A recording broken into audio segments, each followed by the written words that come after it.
உள்ளாட்சி அரசு செய்தியால் இணைவோம். தமிழக முதல்வரின் பிறந்த நாளை முன்னிட்டு பொதுமக்களுக்கு நலத்திட்ட உதவிகள் வழங்கும் விழா.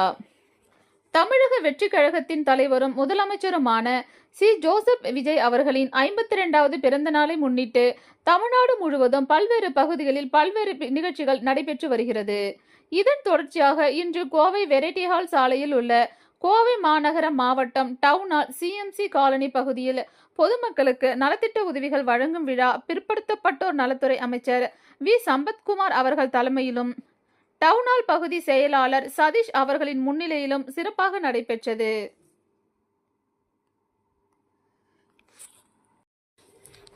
இதில் 300க்கும் மேற்பட்ட பொதுமக்களுக்கு 3 லட்சம் மதிப்புள்ள அரிசி, பருப்பு, மளிகை பொருட்கள் தொகுப்பினை வழங்கி சிறப்பு உரையாற்றினார்கள்.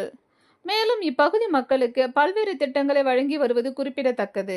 இதில் விவேக், தங்கராஜ், கணேஷ், சூர்யா, அரவிந்த், சிஎஃப்எஸ் நிசார், சிசிடிவி இஸ்மாயில், லோகேஷ், மாசாணி, வசந்த், மரக்கடை இந்து, புறநகர் மாவட்ட துணை செயலாளர் மல்லிகா மற்றும் மோகனா, கௌசல்யா, காசியம்மாள், சித்ரா, குமுதா, மாவட்ட மகளிரணி ஜெயஸ்ரீ, மாவட்ட நிர்வாகிகள் மைக்கேல், ராம்குமார், உன்னி, கோவை பாண்டியன் என ஏராளமான நிர்வாகிகள், தொண்டர்கள் கலந்து கொண்டனர்.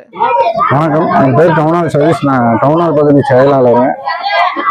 மாண்புமிகு முதல்வர் திரு ஜோசப் விஜய் அவர்களின் 52வது பிறந்த நாள் சிறப்பிக்கிற மாதிரி இன்னைக்கு சிஎம்சி காலனி பகுதியை சேர்ந்த பொதுமக்களுக்கு நலத்திட்ட உதவிகள் மாண்புமிகு அமைச்சர் திரு சம்பத்குமார் அண்ணன் அவர்கள் தலைமையில நடைபெற்றது. என் ருஷியானந்த் அண்ணன் வழிகாட்டுதல் படி இந்த நிகழ்வை நாங்கள் இன்னைக்கு நடத்தியிருக்கிறோம்.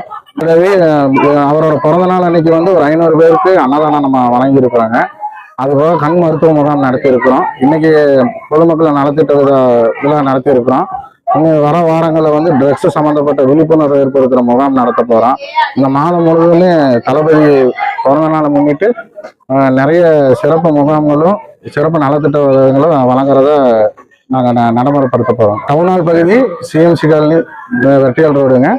இன்னைக்கு 300 பேர் பயனாளர்களுக்கு அரிசியும் மளிகை பொருட்களும் கொடுத்துருக்குறாங்க.